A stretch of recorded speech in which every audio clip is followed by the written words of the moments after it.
descendre d'un salon ou deux pour qu'ils ne soient pas tout seuls. Hein. Donc pas avant 10 minutes. Hein.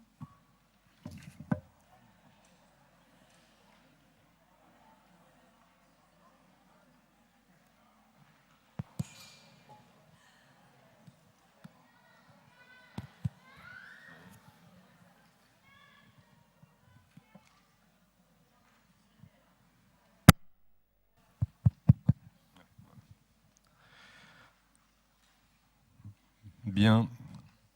Mme Thérèse Rabatel, adjointe au maire de Lyon, Monsieur Jean-Marc Richard, président de l'association Reflet 21, Mesdames et Messieurs les représentants des associations, Mesdames et Messieurs, en tant que conseiller régional, j'ai le plaisir, l'honneur de vous accueillir dans l'hémicycle de la région Rhône-Alpes, là où nous tenons d'ordinaire nos réunions d'assemblée plénière, pour ouvrir cette matinée de réflexion de la 9e journée mondiale de la trisomie 21, la 3e qui se déroule sur le territoire lyonnais après l'édition de 2008, après l'édition de 2011.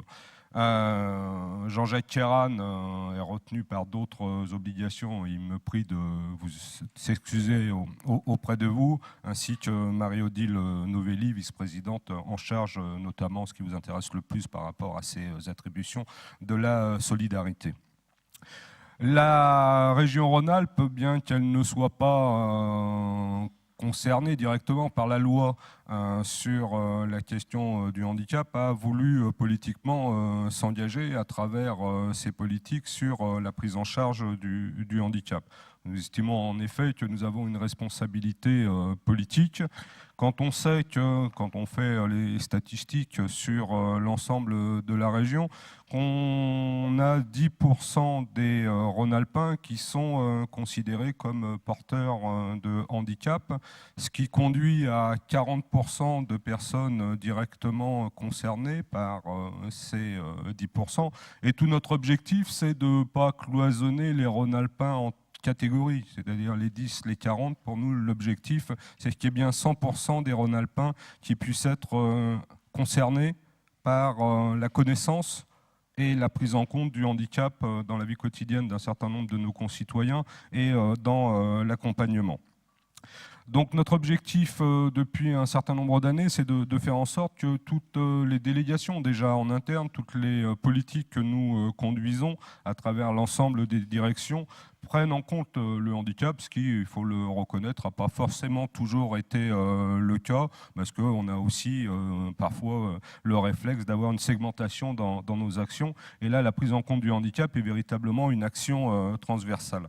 Alors, en termes de méthode, on ne fait pas à la place des autres, on fait avec les autres, c'est-à-dire l'État, les autres collectivités territoriales, et puis on fait avec les associations qui représentent les personnes handicapées.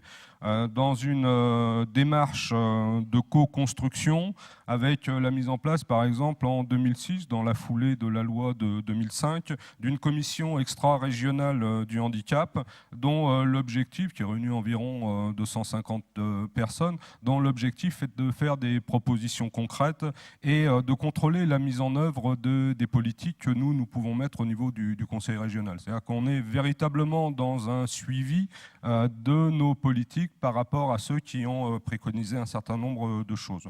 Deuxième élément que je voudrais souligner à votre attention, après notre délibération de 2006, la délibération de 2007, où nous avons adopté un plan régional pour l'égalité entre les personnes handicapées et les personnes dites valides, avec deux objectifs principaux à travers ce plan. Tout d'abord, changer le regard porté sur le handicap pour considérer les personnes comme ayant des potentialités et les associer et les intégrer dans nos politiques.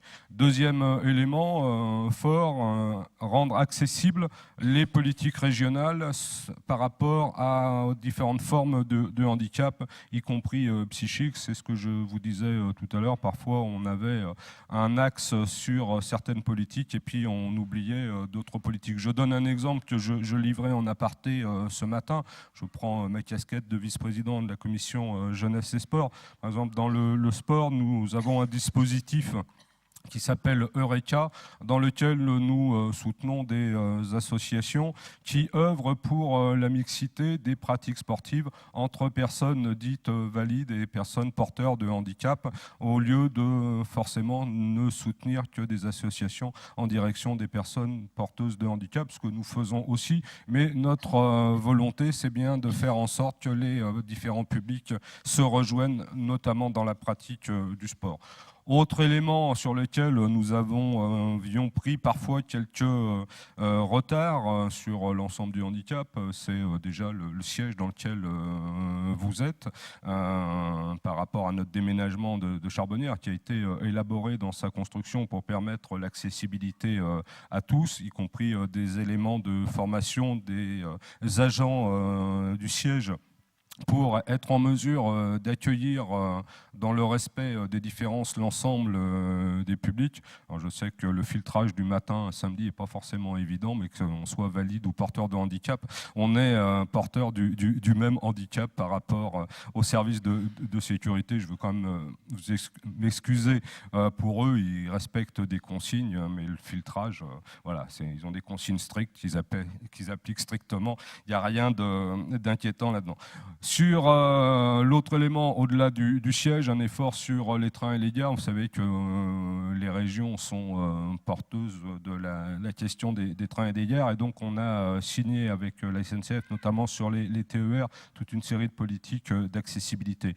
Deuxième élément, après les trains et les gares, où la région est chef de file, comme on dit dans le jargon, la question de la formation. Alors la question de la formation à travers les lycées, à travers les CFA, à travers aujourd'hui la question de l'orientation, puisqu'on a mis en place un service public régional de l'orientation. On travaille avec l'État qui, lui, décline son service public de l'orientation, et la prochaine loi, enfin la loi qui a été votée, y compris sur la formation professionnelle, nous invite à être moteur sur cette question. Et là aussi, la réflexion, c'est de bien prendre en compte le handicap comme étant un élément, parfois on parle de frein périphérique, et donc là il faut lever ces freins, et dans la question de l'emploi, de l'accessibilité aux formations, à l'orientation et donc à l'emploi, donc on a une politique volontariste de prise en compte à la fois au niveau régional et à travers des dispositifs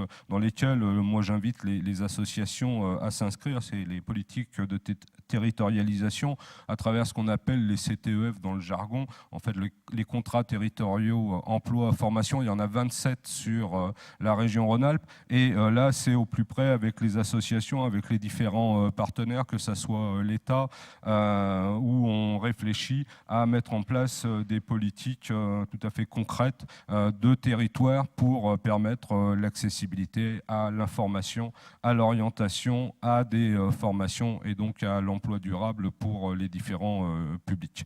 Les lycées, donc, on a fait un travail là aussi de réflexion et d'accompagnement à la mixité des publics. Et puis je terminerai pour ne pas être trop long, puisque l'essentiel c'est que vous puissiez avoir un échange avec les experts qui vont vous accompagner tout au long de la journée, juste sur le fait qu'on essaye de montrer l'exemple déjà soi-même dans le fonctionnement interne de la région Rhône-Alpes, avec la question essentielle de l'emploi des personnes dites handicapées. Aujourd'hui, quand on mène des politiques de recrutement à travers toutes les délégations de la région, on est à 7%. Alors je sais, pour avoir eu la discussion, que la question au-delà de l'embauche des 7%, c'est la question de bien avoir en permanence 7% des personnes, mais je vous assure qu'on mène cette politique volontariste, et quand on regarde les chiffres du privé, c'est là où on se dit qu'on a beaucoup de travail à faire avec les organisations représentant le monde économique, que ce soit les OPCA, que ce soit les syndicats professionnels. Ce 7% qui peut paraître modeste, toujours un petit point au-dessus de celui de la loi. Quand on regarde les chiffres dans l'emploi privé, on est à 2,8%, ce qui nous montre tout le travail à faire. Pour l'année 2014, nous allons continuer les débats avec l'ensemble des associations pour dresser avec elles un bilan d'étape et continuer à conduire des pistes politiques concrètes. Et puis nous allons organiser une grande journée à destination des membres de l'exécutif, des élus et de l'ensemble des services pour voir comment on articule encore mieux nos politiques en direction de l'extérieur. Voilà, c'est quelques mots d'accueil, simplement pour vous souhaiter de bons travaux, faire en sorte que notre collaboration dépasse ce simple accueil chaleureux de ce matin, pour vous dire que nous serons présents à vos côtés pour essayer de voir comment concrètement ce qui sortira de vos réflexions de cette journée pourra concrètement être mis en place dans nos réflexions et surtout au-delà de nos réflexions dans nos politiques. Voilà, c'est quelques mots d'accueil et de bienvenue, et je m'excuse par avance de ne pouvoir rester très longtemps parce que j'ai une autre obligation à 10h dans le 9e arrondissement, donc je ne pourrai malheureusement rester à votre journée de travail. Si j'ai l'occasion, je reviendrai vous faire un coucou dans la journée. Voilà, merci à vous.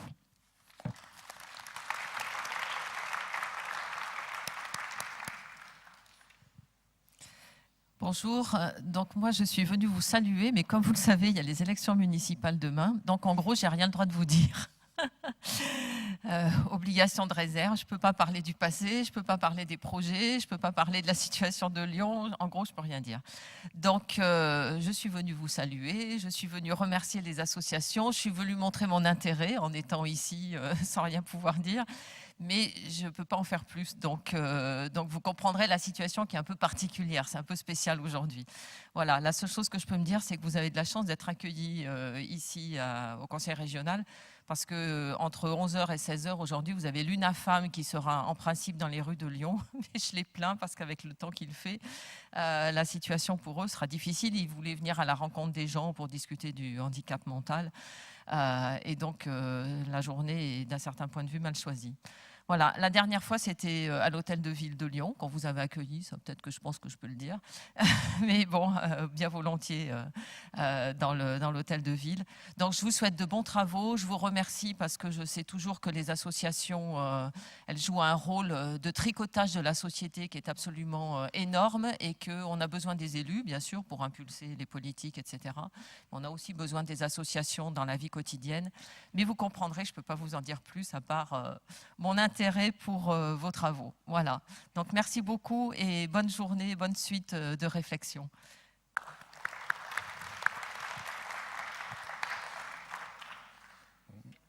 Monsieur le conseiller régional, donc Madame l'adjointe au maire, dont je ne dirai pas le nom, je remercie aussi par anticipation le conseiller spécial auprès du président qui ne peut, pour des raisons personnelles, ne peut pas venir nous saluer ce matin, mais qui viendra en début d'après-midi. Donc, au nom des participants, je vous remercie pour votre accueil dans cet hôtel de région à Lyon. Et je regrette notre ingérence au milieu des élections locales et nous sommes d'autant plus reconnaissants de votre disponibilité. C'est donc, comme vous l'avez dit, la 3e fois que cette manifestation se déroule à Lyon, après 2008, qui était déjà en période électorale, et 2011, et chaque fois c'était dans les salons de l'hôtel de ville, et là nous changeons de décor, mais c'est tout aussi somptueux dans un style différent. Donc cette journée a été créée par la FRT, par un colloque dans une mairie d'arrondissement à Paris. Je ne sais pas si je peux nommer cet arrondissement parce que c'est un des points chauds des élections de demain. L'indice que je peux vous dire, c'est que j'y ai vécu pendant 10 ans et que c'est un quartier très agréable. Bon, et elle a diffusé dans le monde entier qu'il y a des milliers d'événements qui vont se passer, il y en a au moins une centaine en France pour nous tout seuls, et elle a connu un succès plus grand depuis sa reconnaissance officielle par l'Organisation mondiale de la santé et l'ONU. Donc je remercie particulièrement tous les services de la région qui nous ont facilité l'organisation, l'IDRAC qui nous a permis un très beau préambule hier avec beaucoup de discussions, donc la ville de Lyon pour son soutien, l'hôpital Saint-Luc-Saint-Joseph pour l'hospitalité faite à toutes nos réunions de travail, et je voudrais nommer toutes les associations organisatrices. Je les connais par cœur, mais je préfère lire parce que si j'en oublie une, ça peut faire. C'est un incident diplomatique. Donc l'ADAPI, la FRT, l'ALGED, l'ARIST, Enfants Soleil 01, Grandir à l'école, Reflet 21, Trisomie 21 France, Trisomie 21 Loire, Trisomie 21 Rhône, l'UNAPI et l'URAPI. Alors en effet, c'est un sujet qui nous tient à cœur et il nous arrive souvent d'en discuter avec les élus, soit dans leur bureau, soit quand on les surprend à distribuer des tracts sur les marchés, que effectivement la coordination et l'union des associations pour les enjeux essentiels, c'est quelque chose de très important. C'est très important que nous gardions notre diversité, mais aussi c'est très important que nous sachions, à l'occasion, en particulier pour cette journée mondiale de la trisomie, nous réunir et faire quelque chose en commun et faire déboucher nos revendications principales qui sont le développement de la recherche, plus d'innovation dans la prise en charge et pour l'insertion dans la société.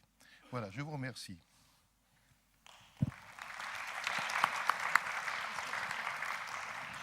Un mot sur une activité qui vient de commencer. Je vais faire un petit mot de... L'activité théâtre commence, l'esprit Voilà. Donc je vais faire un ou deux petits mots pour les questions pratiques. Vous avez une pause café en continu. Donc quand vous sortez, vous pouvez prendre un café. Il n'y aura pas de pause café formelle. Donc le buffet reste à votre disposition tout le temps. Il y a des activités qui sont prévues pour les jeunes. L'activité théâtre qui commence et il y aura à 10h un rendez-vous important pour l'escrime. Donc vous êtes tous invités à vous rendre ici. Ils iront à la MJC Confluence qui nous accueille très gentiment et ils seront initiés à l'escrime. Ne vous inquiétez pas, c'est du matériel sécurisé. Donc il y en aura autant qui reviendront que de partants, sauf s'il y a un accident de circulation. Et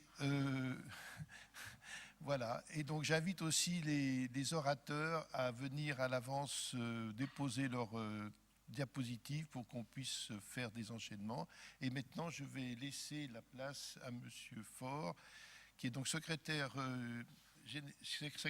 du conseil scientifique de la FRT et qui a gentiment accepté de présider la première séance de ce matin.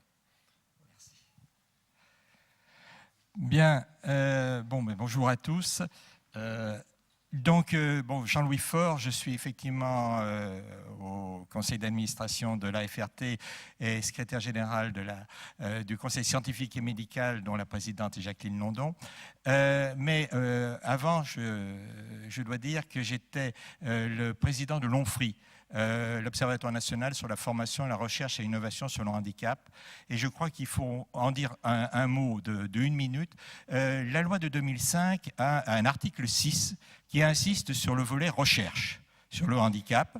Ça n'existait pas dans la loi de 1975, donc je signale cette innovation de la loi de 2005. Et donc, cette loi créait un observatoire national sur la formation, la recherche et l'innovation sur le handicap. On m'a appelé pour mettre en place cet organisme et j'en ai été le premier président. Cet organisme avait pour but d'évaluer les politiques de recherche, de formation et de prévention menées dans les domaines du handicap au regard du nouveau paradigme, pour employer un mot un peu compliqué, que constitue la loi de 2005, c'est-à-dire l'idée que maintenant le handicap, le but de la loi de 2005, c'est la participation, la citoyenneté dans l'ensemble de la société. Ce n'est plus un traitement à part, c'est l'insertion dans l'ensemble de la société. Et donc cela implique un certain nombre de politiques support, comme on dit, c'est-à-dire des politiques transversales comme la recherche, la formation, soient prises en compte soient mis au diapason des nouveaux objectifs de la loi. Donc il y a eu cet organisme, je pourrais vous en reparler, mais en dehors, puis ce n'est pas l'objet de cette matinée. Puis je suis par ailleurs membre suppléant de la Conférence nationale de santé, ça va avec. Bien, alors maintenant nous abordons notre matinée scientifique. Alors je voudrais dire deux choses pour l'introduire très rapidement. La première, c'est que pour tous ceux qui participent à des colloques ou qui lisent des revues sur le handicap, ou plus spécifiquement sur la trisomie 21. Oui, j'ai oublié de dire que j'étais parent aussi, hein, je suis concerné. J'ai un fils de 32 ans, notre quatrième, qui est trisomie 21. Oui, donc pour tous ceux qui participent à ces colloques ou lisent ces revues, ils ont certainement beaucoup de mal pour avoir une vision d'ensemble de la recherche sur la trisomie 21. Parce que les sujets que l'on aborde, que l'on traite dans ces colloques ou dans ces revues, c'est toujours des sujets pointus, spécifiques, le cancer, le lien avec la maladie d'Alzheimer, l'obésité, le sommeil, les effets de telle ou telle molécule, etc. Mais cela donne une impression très pointilliste. Alors, ce que je voudrais insister là-dessus, parce que j'attache beaucoup d'importance à la politique de recherche, c'est qu'en fait, si on prend une image, on a l'impression que les sujets que l'on traite, traiter tel ou tel sujet, c'est mettre le projecteur sur tel ou tel arbre. Mais il faut se dire que ces arbres, qui sont d'ailleurs à des stades de développement différents, mais pour la plupart au tout début, commencent à constituer une forêt. Bon, donc ne vous braquez pas sur le tel ou tel sujet que l'on prend, mais dites-vous que c'est un exemple de quelque chose qui est en train de se constituer. Et mener une politique de recherche, c'est constituer cette forêt. C'est ce qu'on a essayé de faire à l'ONFRI, de façon générale sur le handicap. C'est ce que nous, à la FRT, on veut essayer de faire, de trouver une véritable politique de recherche avec des axes structurants et un peu une vision d'ensemble. Et donner cette vision d'ensemble.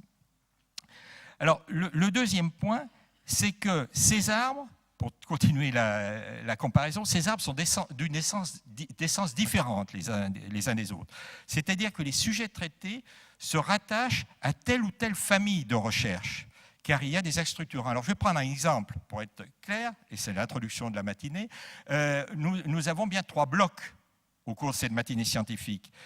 Un premier qui sont des exemples de recherche sur des troubles qui sont plus fréquents chez les personnes trisomiques 21 que dans l'ensemble de la population. La question est donc, quelles sont les causes de ces troubles qui sont plus fréquents? Comment les prévenir ou les traiter pour éviter le surhandicap?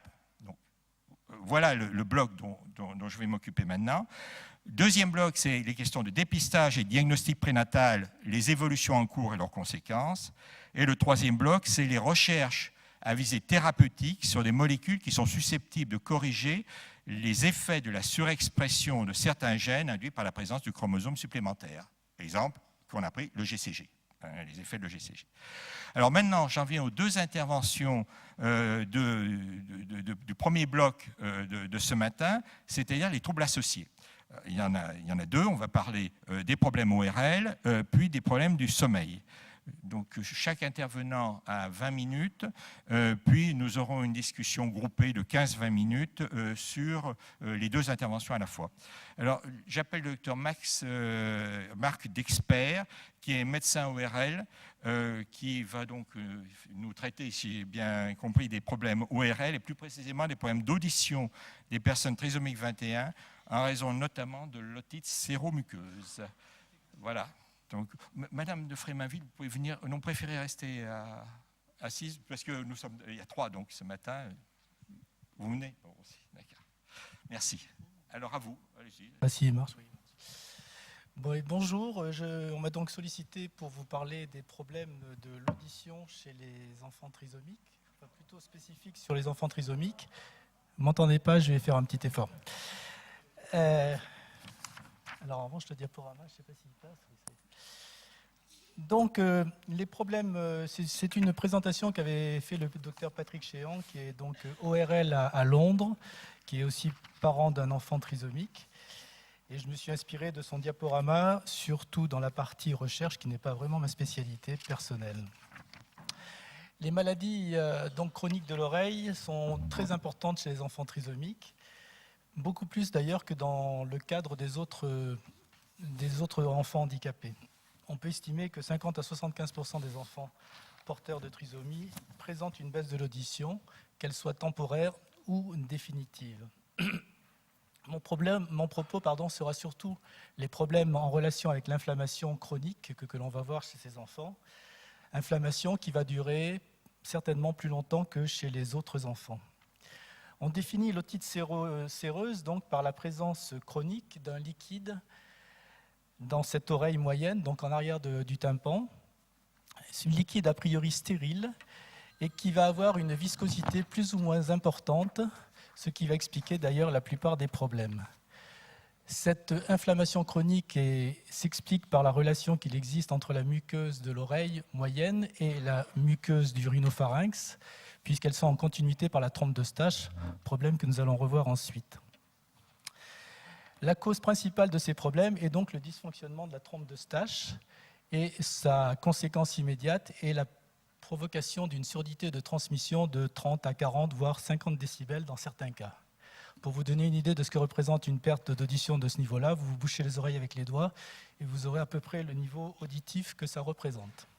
On peut comprendre qu'effectivement, quand l'enfant a ce problème en plus de son handicap, ça ne va pas améliorer l'apprentissage du langage en particulier. Les signes d'appel chez l'enfant sont relativement difficiles parce que cette otite ne provoque pas de douleur, ne provoque pas de fièvre. Donc c'est surtout un enfant qui va modifier son comportement, soit dans le sens d'un retrait, soit au contraire dans le sens d'une hyperexcitabilité, car il a du mal à suivre ce qui se passe autour de lui.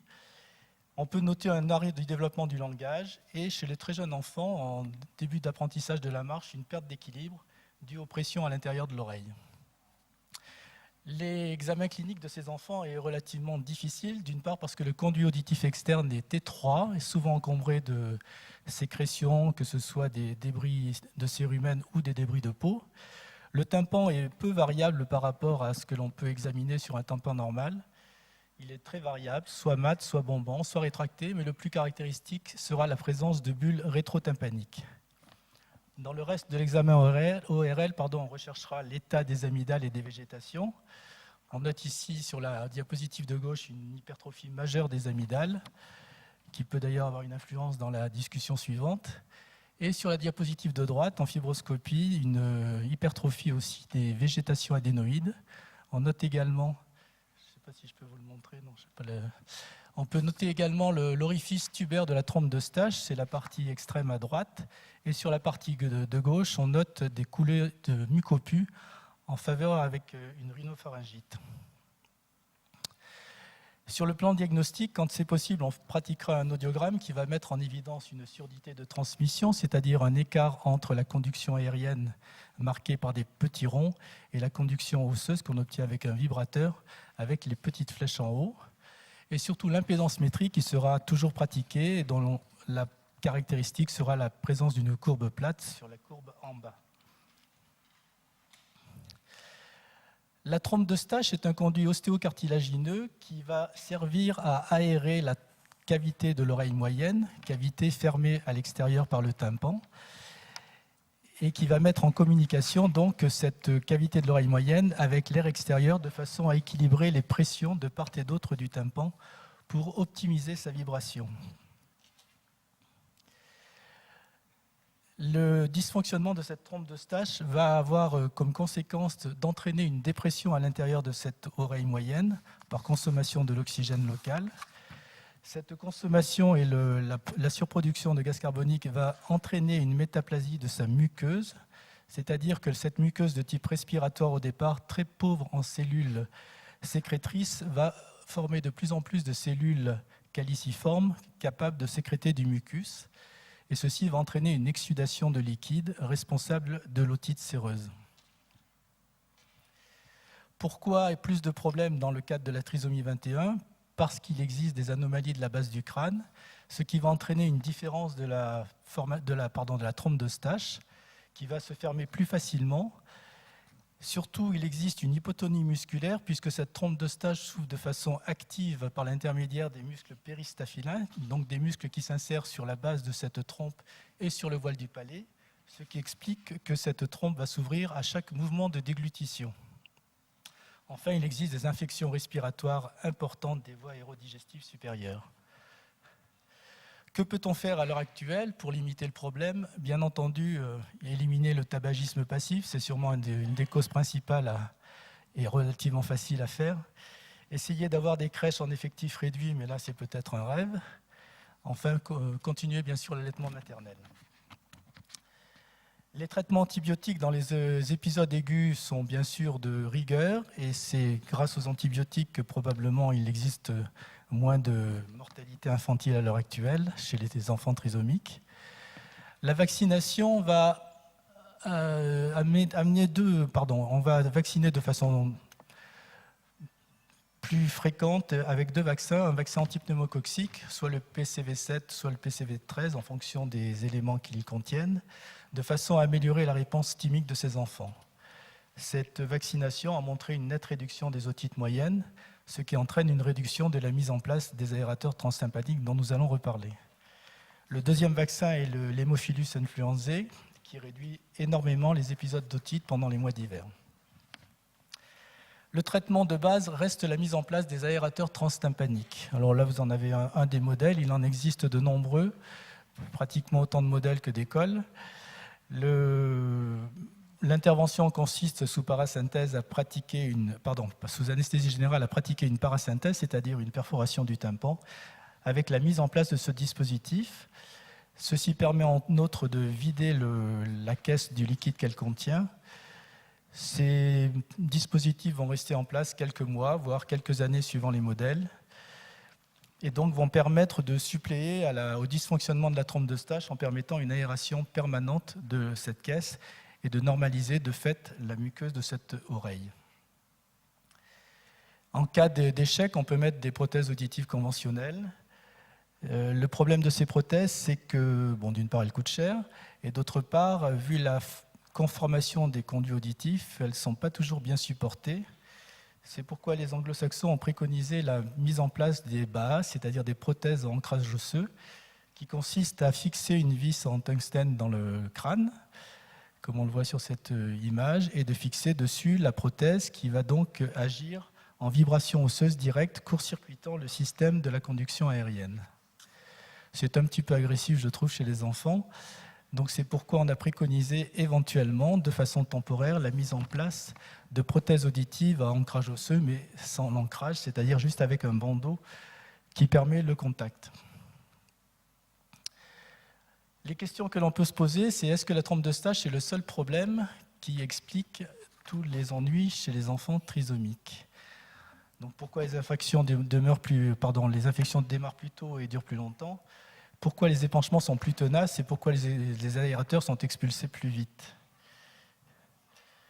Sur le plan immunitaire, on a prouvé depuis longtemps qu'il existait un fonctionnement anormal des granulocytes et donc une immaturité du système immunitaire qui va mettre plus longtemps que chez les autres enfants à se normaliser. Et en particulier, la réponse humorale des lymphocytes B est diminuée contre plusieurs antigènes. Les recherches actuelles en laboratoire vont porter sur 3 points essentiels que nous allons développer. Alors, les biofilms. Les biofilms, il en existe de partout. C'est la structure normale dans laquelle se présentent les bactéries, champignons, levures et compagnie. Pour former un biofilm, il faut plusieurs étapes. Une première étape, que nous allons voir donc de gauche à droite, avec au départ une adhésivité des bactéries sur un plan, que ce soit un plan fixe ou bien entendu une muqueuse. Premier temps où l'adhésivité va être réversible, et c'est donc là où on va avoir le plus d'efficacité pour les éliminer. Puis cette phase va s'organiser de façon à devenir irréversible, et le biofilm va petit à petit entraîner une maturation avec formation d'une matrice mucopolysaccharide qui va le rendre excessivement résistant, que ce soit au traitement antibiotique ou même au traitement d'étercifs de surface. Et la dernière phase sera ce qu'on va appeler une planctonisation des bactéries à partir de ce biofilm qui va expliquer les réinfections progressives et plus nombreuses donc, de ces infections dans le cadre de ces biofilms. Les biofilms, on a montré qu'ils existaient dans les otites séreuses, que ce soit dans l'otite séreuse dont on nous a parlé ou dans les otites aiguës récidivantes. Et ils ont été mis en évidence par les biopsies pratiquées lors des mises en place des aérateurs transtympaniques. On a montré qu'ils contenaient donc du pneumocoque et d'hémophilus, ce qui explique l'efficacité relative des vaccinations préventives. Les enfants vont développer des biofilms précocement puisque leurs défenses immunitaires sont moins importantes au départ et vont durer plus longtemps puisque eux aussi vont mettre plus de temps à normaliser leur immunité. Donc plus l'enfant aura une maturation de son système immunitaire, plus il limitera la formation des biofilms. La mucine est deuxième élément, donc c'est une grande protéine fortement glycosylée et rentrant dans la composition du mucus. Donc on l'a déjà bien connu avec 19 gènes actuels. Et ces variétés en quantité et en qualité sont excessivement importantes dans la physiologie de l'oreille moyenne, de l'otite moyenne. Et comme je vous dis au départ, le liquide que l'on va trouver à l'intérieur de l'oreille va être soit fluide comme de l'eau, soit excessivement épais, tellement épais qu'on peut avoir du mal à l'aspirer quand on pratique ces interventions. C'est pour ça qu'on appelle ça en anglais les glue ears. Donc cette mucine détermine toute la viscosité de l'oreille et la clearance mucociliaire, c'est-à-dire le mouvement naturel de balayage de la muqueuse par les petits cils à l'intérieur à la surface des cellules. Elle rentre en compte dans donc, la protection mécanique, dans l'adhésion des gènes, donc la formation du biofilm, comme nous l'avons déjà vu. Pour l'instant, on ne sait pas s'il existe une modification génétique de la mucine dans la trisomie 21 qui pourrait expliquer donc la ténacité des exsudats, l'expulsion plus rapide des aérateurs transtympaniques et surtout la récidive de ces otites séromuqueuses. Donc la génétique joue sûrement un rôle important dans la susceptibilité aux oreilles moyennes, aux otites moyennes. Le génome est bien séquencé à l'heure actuelle puisqu'on peut, moyennant quelques milliers d'euros, avoir son génome bien séquencé. Pour l'instant, évidemment, on ne connaît pas tous les gènes et c'est bien ce qui pose le problème. Mais ce qu'il est utile de le savoir à l'heure actuelle en général. Quoi qu'il en soit, la personnalisation du génome permettra probablement une prise en charge médicale et chirurgicale adaptée à chaque cas. En conclusion, donc, l'otite séromuqueuse est une maladie excessivement fréquente dans la trisomie 21 et il est important de la diagnostiquer et de la traiter afin d'éliminer ce surhandicap dû à la perte d'audition. Pour l'instant, nous avons beaucoup encore à connaître sur ces étiologies de l'oreille moyenne. Donc, pour l'instant, également, notre façon de voir change. Et demain, comme dans beaucoup de maladies, notre avenir et notre traitement sera déterminé par notre génome. Je vous remercie.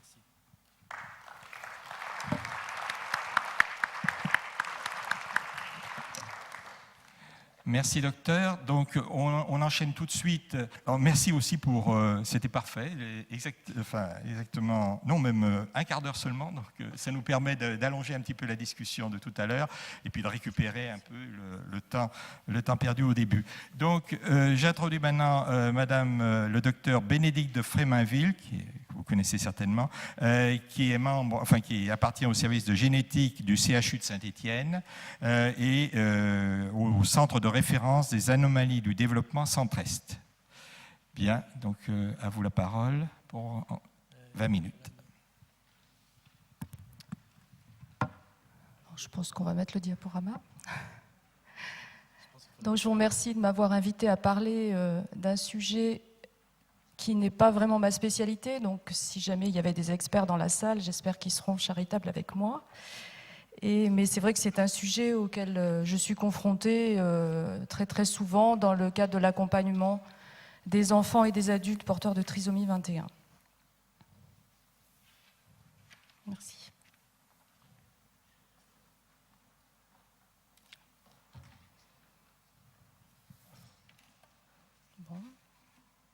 Ah, mais vous l'ouvrez, c'est bon. Donc, le problème des apnées du sommeil était connu chez l'enfant, mais avec le vieillissement de la population des personnes avec une trisomie 21, on le voit aussi très souvent chez les adultes, mais c'est aussi un problème qui existe dans la population générale, puisque en fait, les apnées sont aussi présentes chez les enfants non porteurs de trisomie 21 et non porteurs de handicap, et augmentent avec l'âge. Vous avez donc des pourcentages qui sont peut-être d'ailleurs à augmenter chez les enfants ordinaires actuellement. On se rend compte qu'il y a quand même pas mal d'enfants qui en font tout petits.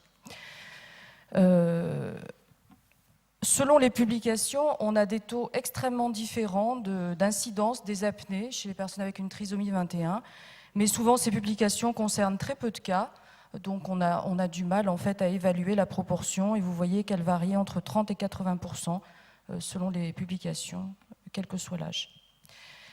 On sait que le sommeil est indispensable à une bonne qualité de vie pour toute personne, et ce sommeil en fait subit des variations selon l'âge, puisque à partir de l'âge de 4 ans, et c'est seulement à partir de cet âge-là qu'il est organisé avec les cycles que l'on retrouve tout au long de la vie, donc des cycles de 90 minutes. On s'endort d'abord avec une période de somnolence, et puis apparaît le sommeil léger, les 2 premiers stades, qui évoluent en sommeil profond, qui comprend aussi 2 stades, et ce sommeil profond est beaucoup plus important en début de nuit. Il y a aussi des phases de sommeil paradoxal où l'hypotonie est très importante et où on a ce qu'on appelle les mouvements rapides oculaires. Et ce sommeil paradoxal, qui est le moment où se passent les rêves, augmente plutôt en fin de nuit. Donc vous voyez qu'il y a une organisation bien spécifique. Par contre, chez le tout petit, il n'y a que 2 stades de sommeil, un sommeil agité et un sommeil calme, qui est séparé par des phases de sommeil indéterminées où l'enfant est en semi-réveil ou en réveil, où il peut pleurer un peu, mais si on le laisse, il va se rendormir. Et peu à peu, les cycles tels qu'ils sont chez l'adulte s'organisent pour atteindre 90 minutes, et en général à 2 ans, à partir de 2 ans, on voit apparaître cette organisation du sommeil en 4 phases, qui est installée à 3-4 ans. Dans la trisomie 21, il y a, semble-t-il, enfin ça a été étudié même chez la souris, pour faire référence à Madame London, par contre je ne pense pas qu'elle ait appareillé les souris pour voir si ça avait un effet bénéfique sur leur sommeil, donc chez la souris trisomique aussi, une particularité de l'architecture du sommeil. Chez le tout jeune enfant, il semblerait qu'il y ait un retard de maturation dans la mise en place des stades, et dans la maturation électrique du sommeil. Notamment, il s'endormirait au-delà de 3-4 ans en sommeil agité, et il aurait un pourcentage de sommeil indéterminé plus important, ce qui peut d'ailleurs entraîner chez les parents des difficultés à reconnaître quand est-ce que l'enfant a besoin de dormir ou quand est-ce qu'il est éveillé. Et la mise en place des différents stades est plus tardive. Et puis chez l'adulte et l'adolescent, il semblerait qu'il y ait une diminution globale de sommeil paradoxal, avec une hypotonie moins profonde pendant cette phase de sommeil. Il y a une augmentation du temps total de sommeil, peut-être parce que le sommeil est de moins bonne qualité, et puis une fragmentation du sommeil avec des éveils, des micro-éveils beaucoup plus fréquents, et notamment lors des changements de stade. Comme vient de le dire Monsieur Dexpert, et je vais peut-être passer vite, il y a beaucoup de facteurs qui favorisent les apnées du sommeil dans la trisomie 21, qu'on soit enfant ou adulte. L'hypotonie bucco-faciale, la petitesse de l'étage moyen de la face, l'étroitesse des conduits, la langue qui est hypotonique et qui a tendance à tomber en arrière, la glossoptose, et à obstruer les conduits auditifs pendant le sommeil, avec un voile du palais hypotonique qui va renforcer tout ça, l'hypertrophie des amygdales et végétation, les infections fréquentes, le reflux gastro-œsophagien qui est aussi très fréquent dans la trisomie 21 et qui entraîne un état d'inflammation un peu permanent du carrefour aérodigestif, donc qui va gonfler les muqueuses et qui va entraîner une hypersécrétion et donc favoriser encore les apnées du sommeil.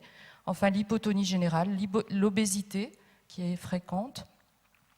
Et parfois aussi chez les petits, une mollesse de la trachée ou du larynx qui fait que les parois vont avoir tendance à s'affaisser et vont gêner au passage du sommeil. C'est ce qu'on appelle la trachéolaryngomalacie. Donc, qu'est-ce que c'est qu'un syndrome d'apnée obstructive du sommeil? C'est une anomalie de la respiration, donc caractérisée par une obstruction partielle prolongée, au-delà d'un certain nombre de secondes, des voies aériennes supérieures. Donc, au début, quand il n'est pas très important, on parle de syndrome de haute résistance des voies aériennes supérieures. Et si elle est complète ou intermittente, mais bien bloquée, c'est ce qu'on appelle le syndrome d'apnée obstructive du sommeil, qui va carrément interrompre la respiration. On parle de SAOS, syndrome d'apnée obstructive du sommeil, lorsque l'indice d'apnée est hypopnée. Hypopnée, c'est un événement mineur. Quand cet indice est supérieur à 15 chez l'adulte par heure et supérieur à 5 chez l'enfant.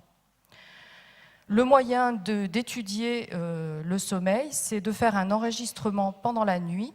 C'est la polysomnographie qui se fait à l'hôpital, qui est l'examen de référence et qui étudie 20 paramètres, que ce soit au niveau respiratoire, mouvement, de la cage thoracique, le pouls, l'électrocardiogramme, l'électroencéphalogramme, enfin il y a tout un tas de capteurs. Et puis la polygraphie qui est pas considéré comme l'examen de référence chez l'enfant, mais qui peut l'être chez l'adulte maintenant, je crois, et qui étudie 5 paramètres seulement, et qui a l'avantage de pouvoir se faire à domicile.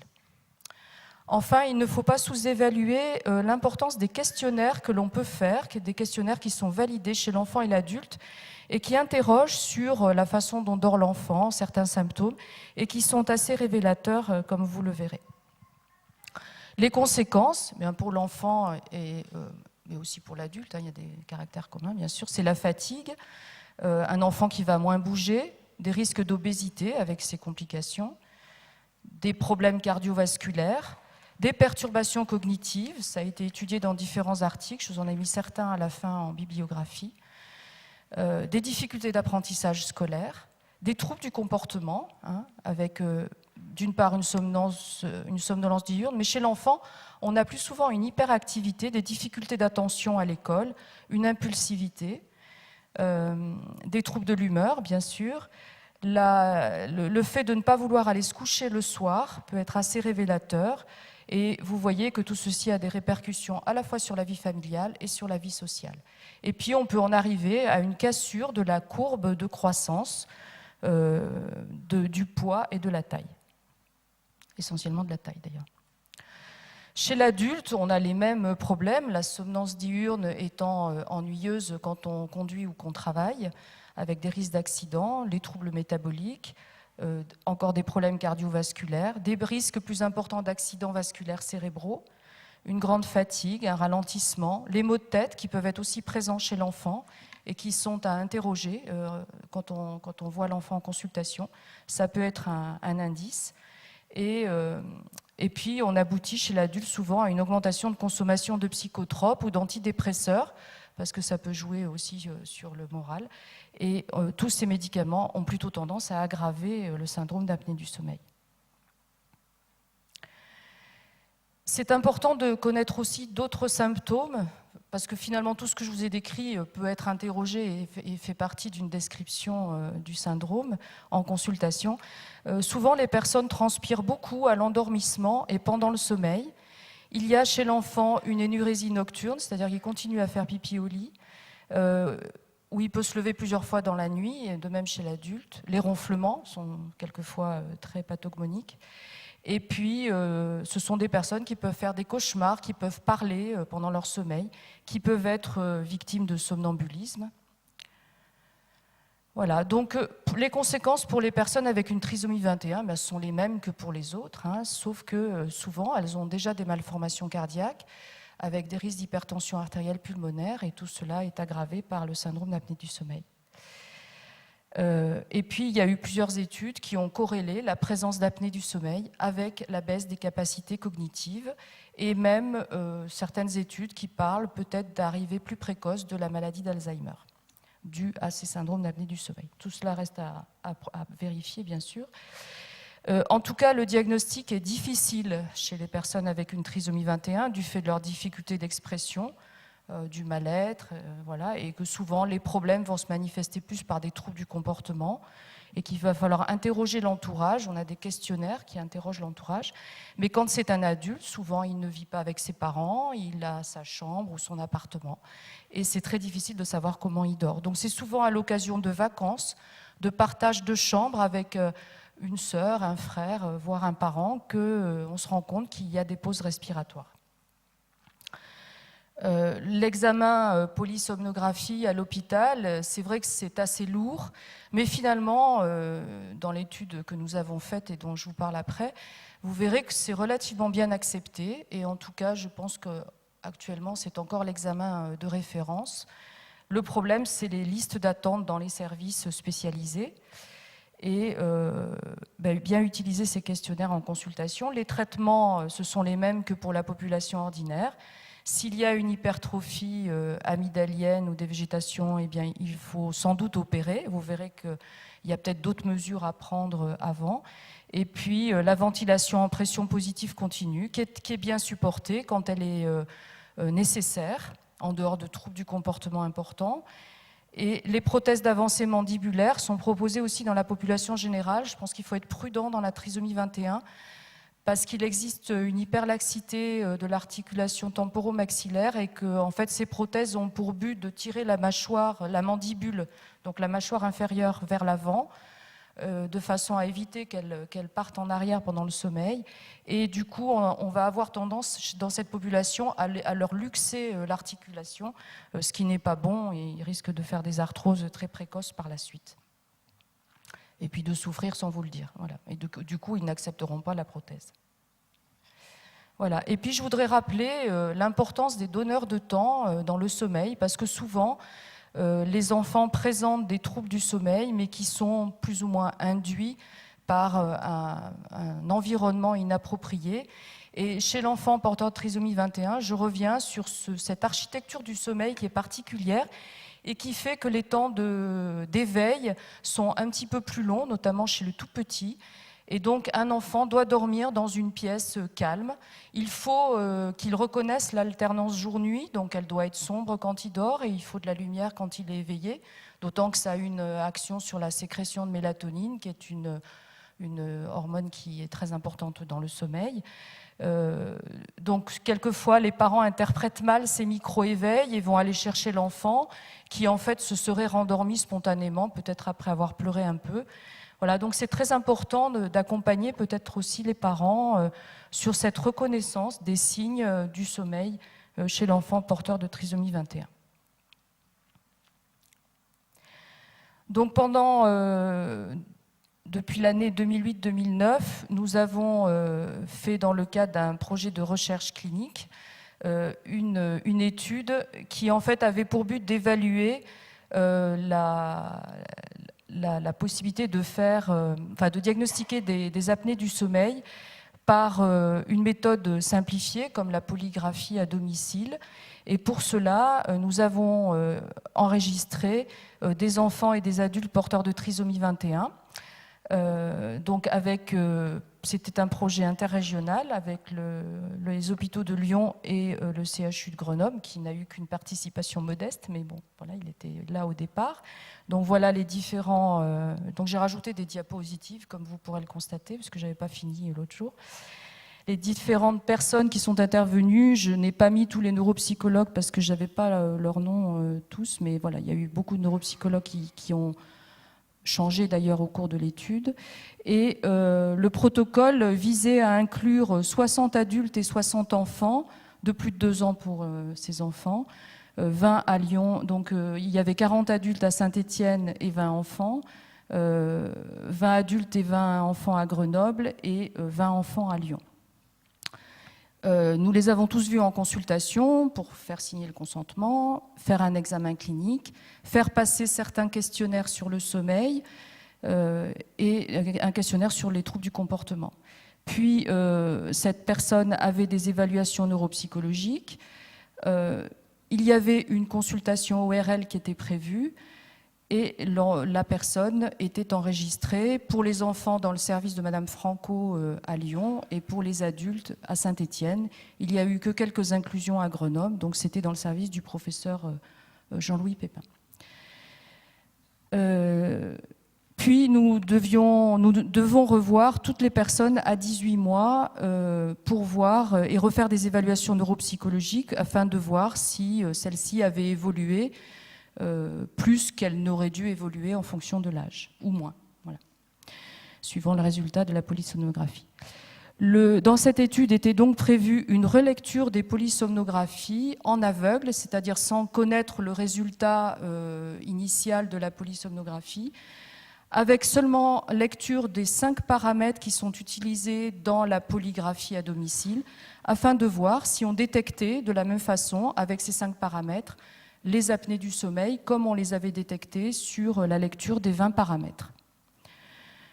Le diagnostic était rendu aux patients tout de suite après la polysomnographie et on mettait en place les traitements quand il y en avait besoin. Donc ça, c'était l'objectif principal. Et l'objectif secondaire, c'était un petit peu d'évaluer le pourcentage d'apnée du sommeil, mais on sait qu'il y a un biais de recrutement, puisque les personnes qui sont venues pour cette étude ont peut-être été plus volontaires si elles avaient des troubles du sommeil ou si l'entourage constatait qu'il y avait des troubles du sommeil. Donc on ne peut pas considérer que les taux que l'on a observés soient vraiment représentatifs de la population. Et par les évaluations neuropsychologiques, on voulait aussi voir s'il y avait un lien entre l'évaluation, la présence d'apnée du sommeil et le traitement de celle-ci, ou l'absence de traitement de celle-ci. Donc cette étude n'est pas finie d'être analysée, notamment sur les résultats de Saint-Étienne et toutes les évaluations neuropsychologiques, parce que les visites à 18 mois ne sont pas terminées, donc je ne peux pas vous donner bien sûr tous les résultats, et ça sera des résultats très succincts. Donc en ce qui concerne les enfants, donc la partie qui a été faite à Lyon, avec des enfants inclus à Lyon et à Saint-Étienne, il a été 42 enfants ont eu une polysomnographie. Il y en avait un petit peu plus qui ont été inclus dans l'étude, mais certains n'ont pas poursuivi. Leur âge moyen est de 8,3. Il y a 26% de garçons, plus de la moitié avec des antécédents cardiaques et vous voyez une très grande proportion des antécédents ORL. Un syndrome d'apnée obstructive du sommeil a été trouvé dans 58,5% des cas. Je vous dis, je pense qu'il y a quand même un biais de recrutement, mais de toute façon, c'est un taux important. Et 78% avaient au moins un syndrome de haute résistance des voies aériennes supérieures. Une diminution d'efficacité du sommeil a été constatée dans 85% des cas, et on retrouve cette fragmentation du sommeil plus importante qui est décrite dans la littérature. Il y a une mauvaise spécificité de l'examen ORL, c'est-à-dire que en fait, l'examen ORL qui était assez codifié ne laissait pas suspecter qu'il pouvait y avoir des apnées du sommeil, notamment il n'y avait pas toujours de grosses amygdales. Et par contre, Diane Weck, donc, qui a fait l'analyse, qui est médecin avec le docteur Franco, montre que certains questionnaires sont assez pertinents et permettent d'avoir une grosse idée du risque d'apnée du sommeil chez l'enfant, dont notamment le SDSC qui a été fait par Bruni et que l'on peut trouver dans la littérature. Et c'est vrai que c'est celui qu'on utilise et qu'effectivement il donne bien une idée de ce qu'on va trouver derrière. Chez les adultes, nous avons étudié 36 adultes, je crois qu'il y en a eu 4 ou 5 à Grenoble, entre 18 et 55 ans. 30% avaient une polysomnographie normale, 28% un syndrome d'apnée obstructive du sommeil. Donc, tous les adultes qu'on a vus, il y en a certains de l'association Trisomie 21, notamment, qui sont venus pour rendre